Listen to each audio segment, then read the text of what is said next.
Bonsoir à tous et bienvenue dans votre journal. Au sommaire de ce samedi, journée portes ouvertes pour les douches municipales de Cayenne, une structure d'utilité sociale qui permet aux plus démunis de prendre un bain mais qui s'adresse aussi à toutes les catégories sociales. À J-1 avant l'élection présidentielle au Brésil, nos équipes ont suivi les préparatifs à Cayenne dans l'unique bureau de vote tout compte le département où plus de 3000 Brésiliens sont attendus. Et pour finir, nous découvrirons la ville de Cayenne de façon ludique avec un rallye pédestre organisé pour une centaine de touristes, signe que le secteur touristique se développe.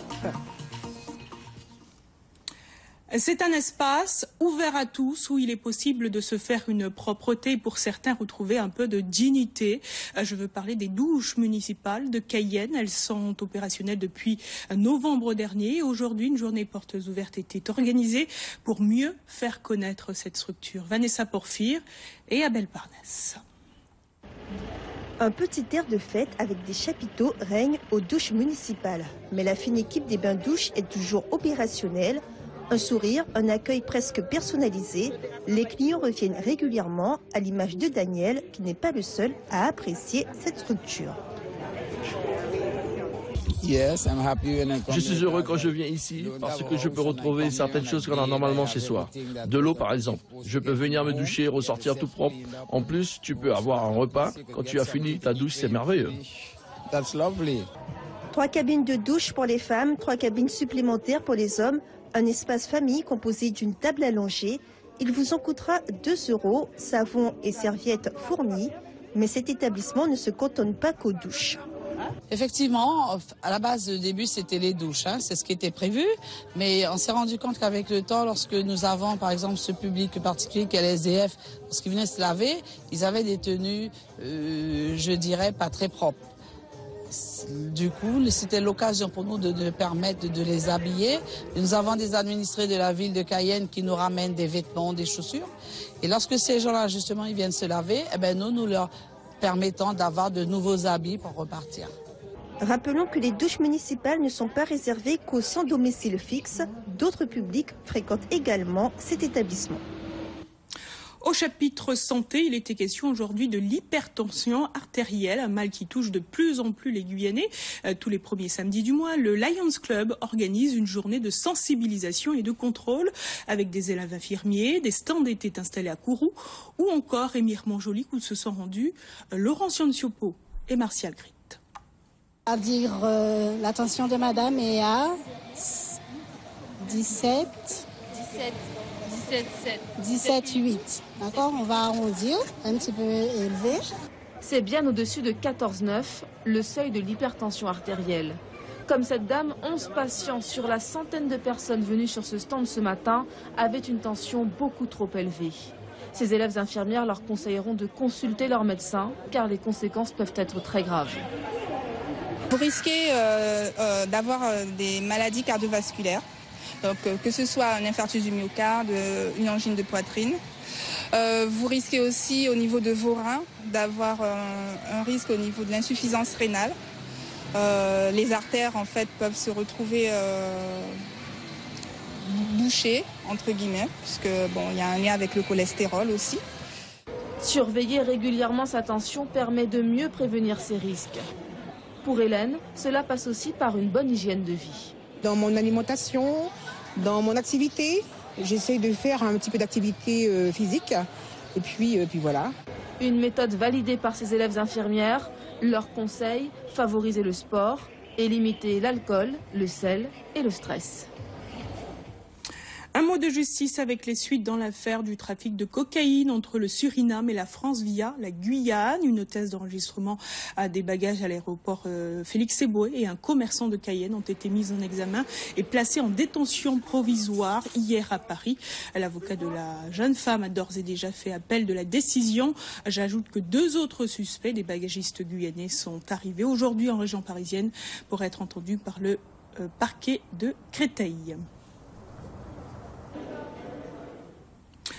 Tout autre chose, les musulmans célèbrent l'Aïd el-Kébir. C'est la fête la plus importante du calendrier musulman.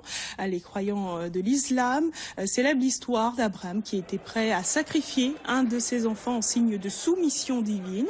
En souvenir de ce geste, chaque famille sacrifie ce jour-là un mouton avant de fêter l'événement. Écoutons l'imam de Guyane, Chérif Dabo, et le président de l'association du culte musulman au micro de Thierry Somfleur et Eric Boutin. Par rapport à ça, on prend les moutons, on sordit, on tue. Pour sacrifier cela, on dit que c'est la fête des prophètes. Abraham, Mohammed sallallahu alayhi wa sallam, notre prophète, c'est un descendant d'Ibrahim. C'est pour ça que c'est une jour qui est très très important pour les religions, surtout pour l'islam, surtout pour quelqu'un qui croit à Dieu et son prophète. La fête d'aujourd'hui, elle se fête entre croyants ou c'est dans chaque famille? Entre croyants et des amis aussi. On invite des amis aussi, on mange ensemble. Notre mouton, on rigole, on s'amuse comme toutes les fêtes. À partir des mosquées, maintenant c'est la fête. Inch'Allah, si Dieu le veut. Et dans le même temps, la communauté chrétienne était réunie au Zéphyr à Cayenne pour la journée Pétales de rose. Demander l'impossible, c'est l'invitation qu'ont reçue les participants de cette 15e édition organisée par le groupe du Feu de la Source. Et les soirées Pétales de rose sont organisées dans le monde entier. Le principe étant d'écrire une lettre de demande d'intercession au moment de la fête de Sainte Thérèse le 1er octobre.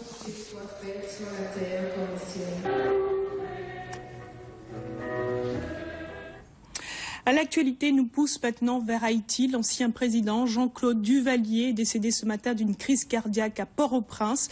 Il avait dirigé le pays pendant 15 ans avant d'être renversé en 1986 par une révolte populaire. Après 25 ans d'exil doré sur la Côte d'Azur, il était rentré au pays après le séisme de 2011. Retour sur la vie de ce dictateur avec Sophie Piard.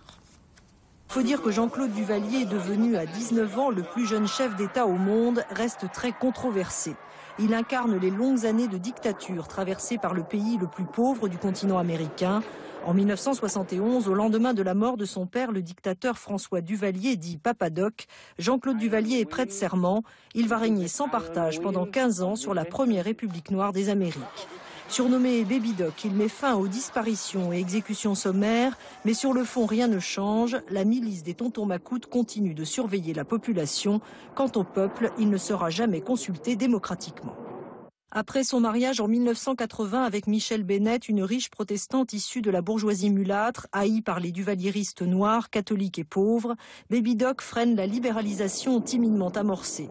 Chassé du pouvoir en 1986 par une révolte populaire, Jean-Claude Duvalier sera poussé à la démission par les États-Unis et c'est la France qui accueillera cet exilé bien embarrassant, riche de plus de 100 millions de dollars détournés au fil des ans. On poursuit avec notre page consacrée à l'élection présidentielle au Brésil. Le premier tour, c'est pour demain en Guyane. La communauté brésilienne sera coupée en deux. Ceux inscrits au Brésil, généralement à Oiapoque, et d'autres qui voteront à Cayenne, où un bureau a été mis en place par le consulat dans un grand hôtel de la ville. Thierry Somfleur et Franck Fernandez. Ces isoloirs, pliables en carton, ne payent vraiment pas de mine. Mais ils sont faciles à envoyer vers les bureaux électoraux et bien plus pratique à installer que nos cabines de vote à la française. Les fameuses machines à voter y sont installées, elles seront au nombre de 9 demain. Les Brésiliens inscrits sur les listes électorales à Cayenne sont passés entre deux élections de 2000 à 3500. Les opérations de vote auront donc lieu pour la première fois dans un autre endroit que le consulat devenu trop exigu. Les salons de l'hôtel Royal Amazonia accueilleront demain de 8 à 17 heures des milliers de personnes. Vu le nombre élevé de votants, pour des raisons de sécurité, nous ne pouvons plus accueillir ces opérations au consulat. Tout est relié par réseau informatique avec Brasilia. Chaque vote est transmis et enregistré instantanément au Brésil. Demain à Cayenne, seul le vote pour les élections présidentielles sera possible. Mais 4000 autres Brésiliens de Guyane prendront, eux, le chemin d'Oiapoque pour participer aux scrutins régionaux, gouverneurs et députés locaux notamment. L'atmosphère y sera sans doute tranquille, car désormais toute propagande électorale est prohibée les jours de vote et la vente de boissons alcoolisées interdite. On peut donc imaginer que l'ambiance sera bien plus intéressante du côté français du fleuve, à Saint-Georges, où les lois électorales brésiliennes ne s'appliqueront pas et où ce dimanche électoral brésilien pourrait être fort animé. Et j'ajoute que le vote est obligatoire au Brésil. La participation avoisine généralement les 90%. Ces dernières semaines, Dilma Rousseff a repris la tête des sondages, mais à quelques heures des élections, tout n'est pas gagné pour la présidente candidate. Dans un pays entré en récession après la Coupe du Monde, c'est surtout le bilan économique de Dilma Rousseff qui est pointé du doigt. Reportage de Nicolas Ronçon à Rio. Dans le centre-ville de Rio, nombreux sont les cadres supérieurs à être déçus par la présidence de Dilma Rousseff. Nous payons 90 millions d'euros par an uniquement pour rembourser la dette. Alors il n'y a plus d'argent pour la santé, l'éducation, les services publics.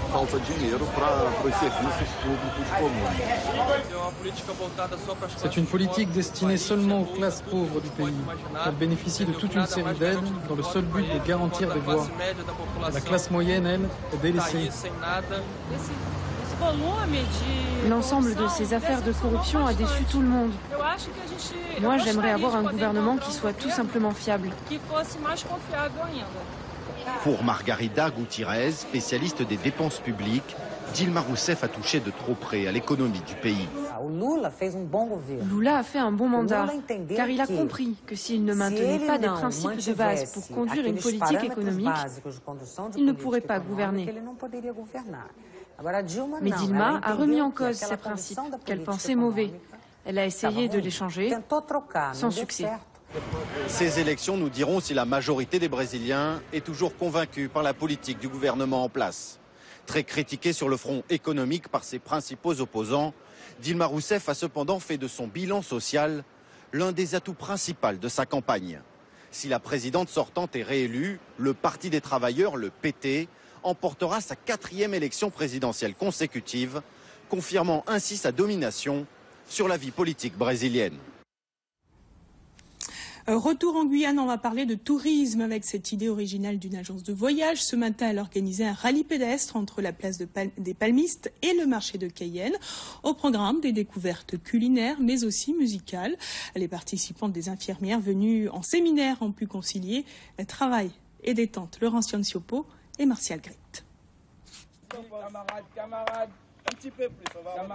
Découverte du tambour ou encore atelier de masques carnavalesques et rallye photo.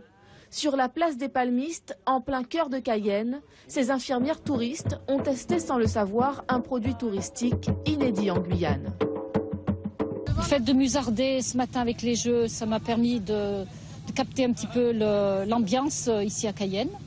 Un parcours qui les a inévitablement amenés au marché pour des ateliers culinaires. C'est vraiment sympa parce que déjà on apprend à se connaître, on apprend à découvrir Cayenne de manière très ludique. C'est sympa à travers les ateliers, à travers les endroits. Ces ateliers ont été montés par cette chef d'agence touristique. Elle a su convaincre des intervenants extérieurs d'assurer les animations et a travaillé de longs mois sur les autorisations administratives pour organiser ce rallye dans Cayenne pour une centaine d'infirmières. Et selon cette professionnelle, ce travail ne restera pas un coup d'épée dans l'eau. Le groupe de 100 personnes, c'est déjà une première. Le mois prochain, on en a 70. L'année prochaine, on a parlé déjà encore de 70 personnes.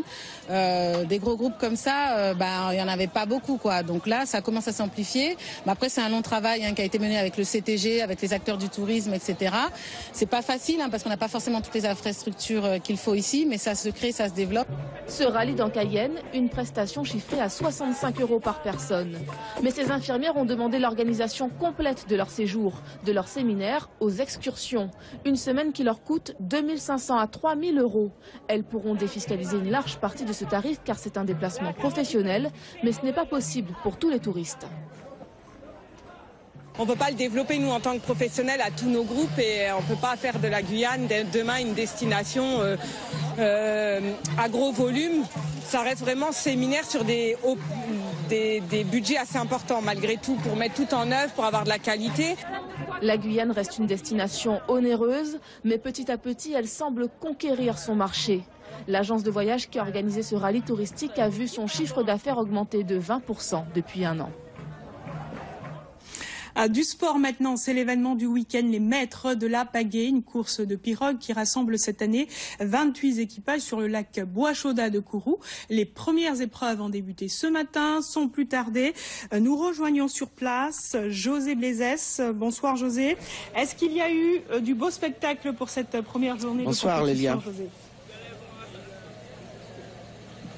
Vraiment excellent. Depuis ce matin 10h, où les 28 équipages se sont lancés sur ce lac Bois-Diable ici, lac Bois-Chauda ici à Kourou, eh bien on a eu du spectacle tout au long de la journée. Et le spectacle, eh bien, il se poursuit en ce moment avec les épreuves de nuit. Fayaboto, Mayuma, Kariaka, voilà les équipes qui ont justement dominé, qui terminent en tête de cette première journée, en ce qui concerne bien sûr les maîtres de la pagaie. 28 équipes, vous l'avez dit, dont une en provenance de la Martinique, ont participé à ces épreuves, qu'il s'agisse de technicité, de vitesse ou encore même d'endurance. Eh bien, tout le monde a rempli son contrat et bien sûr la qualité fut de très très bon niveau. Je vous le disais, en ce moment se déroulent les épreuves de nuit jusqu'à 23h et on va s'arrêter pour quelques 6 heures de repos parce que demain, à partir de 9h, eh bien, commenceront les choses sérieuses avec justement la 3e manche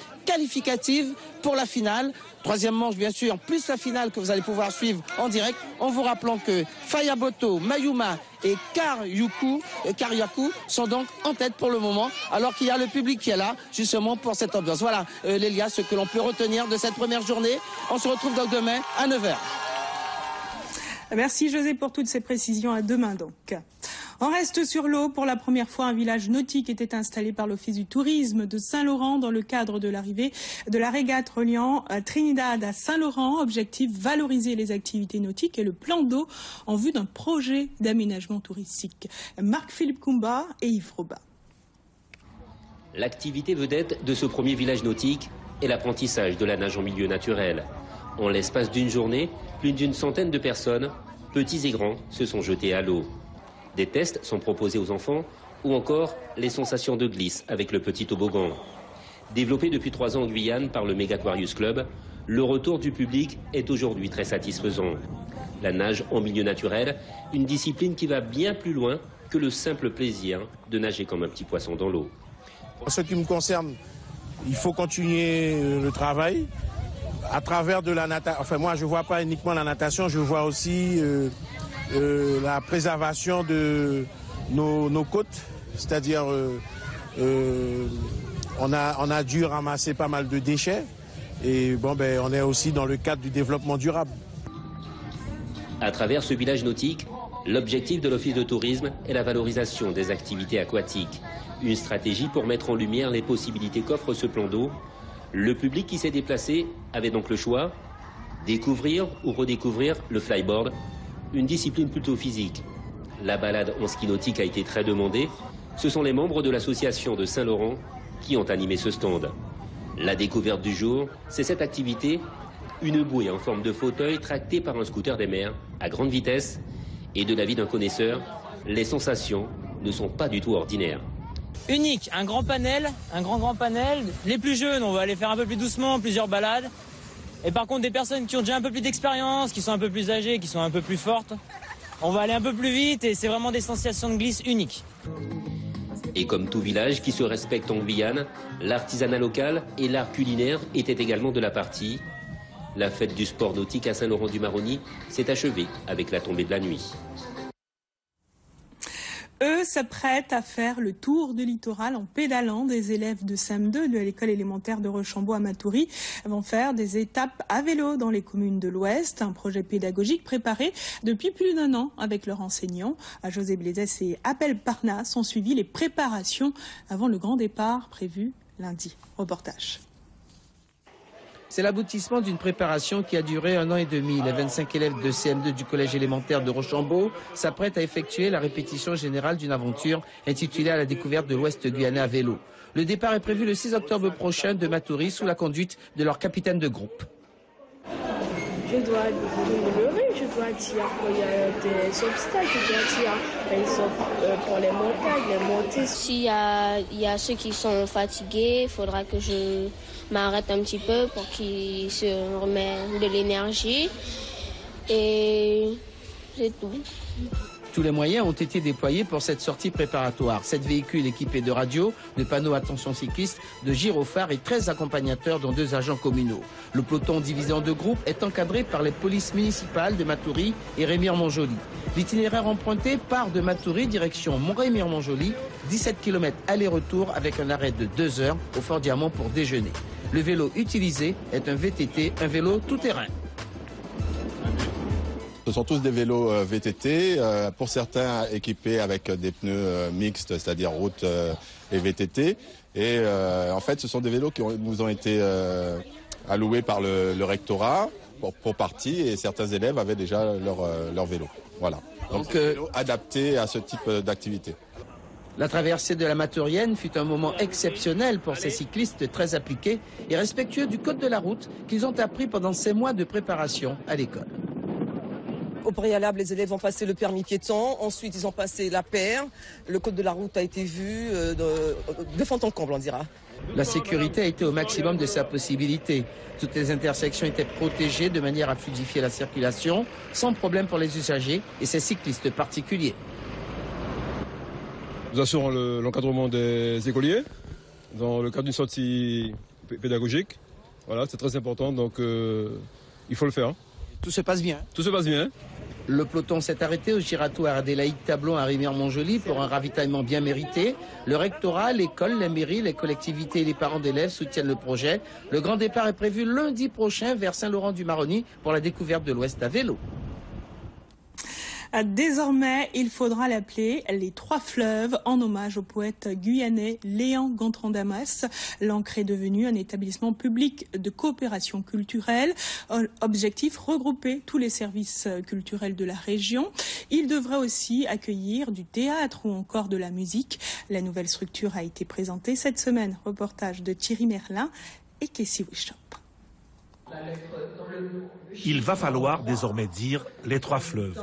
L'établissement public de coopération culturelle a son nom en référence au poème de Léon Gontran-Damas, Black Label.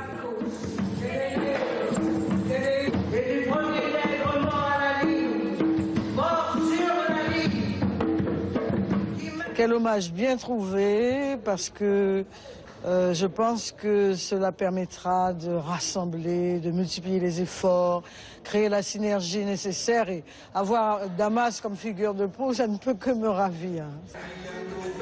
Sur scène hier soir, des artistes qui, pour la plupart, auront à animer des rendez-vous culturels dans le domaine du spectacle vivant, des arts plastiques et musicales. Une programmation qui se veut riche et variée.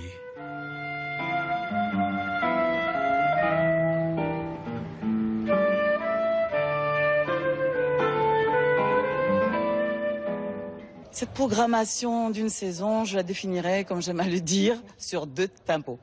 Un tempo sur la création guyanaise, les artistes guyanais, enfin c'est-à-dire les artistes qui vivent en Guyane, et le second tempo avec les artistes invités en provenance du monde. Voilà, une programmation variée et diverse qui touche un petit peu tous les styles de spectacle vivants, voilà, et en même temps les arts plastiques.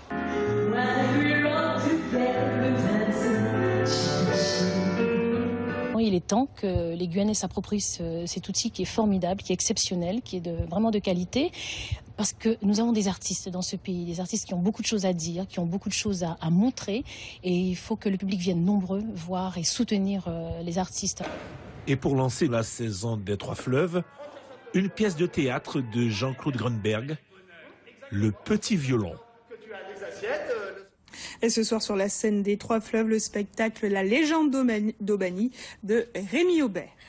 C'est la fin de ce journal. Merci de l'avoir suivi. Je vous rappelle l'une des principales informations à développer. Journée portes ouvertes pour les douches municipales de Cayenne, une structure d'utilité sociale qui permet aux plus démunis de prendre un bain et qui s'adresse aussi à toutes les catégories sociales. Et puis j'ajoute que dans l'affaire du trafic de cocaïne entre le Suriname et la France via la Guyane, 2 Guyanais ont été mis en examen et placés en détention provisoire hier à Paris. À suivre le concert Zouk All Star au Zénith de Paris pour lutter contre la drépanocytose. Je vous retrouve dès demain avec grand plaisir. Bonne soirée à tous.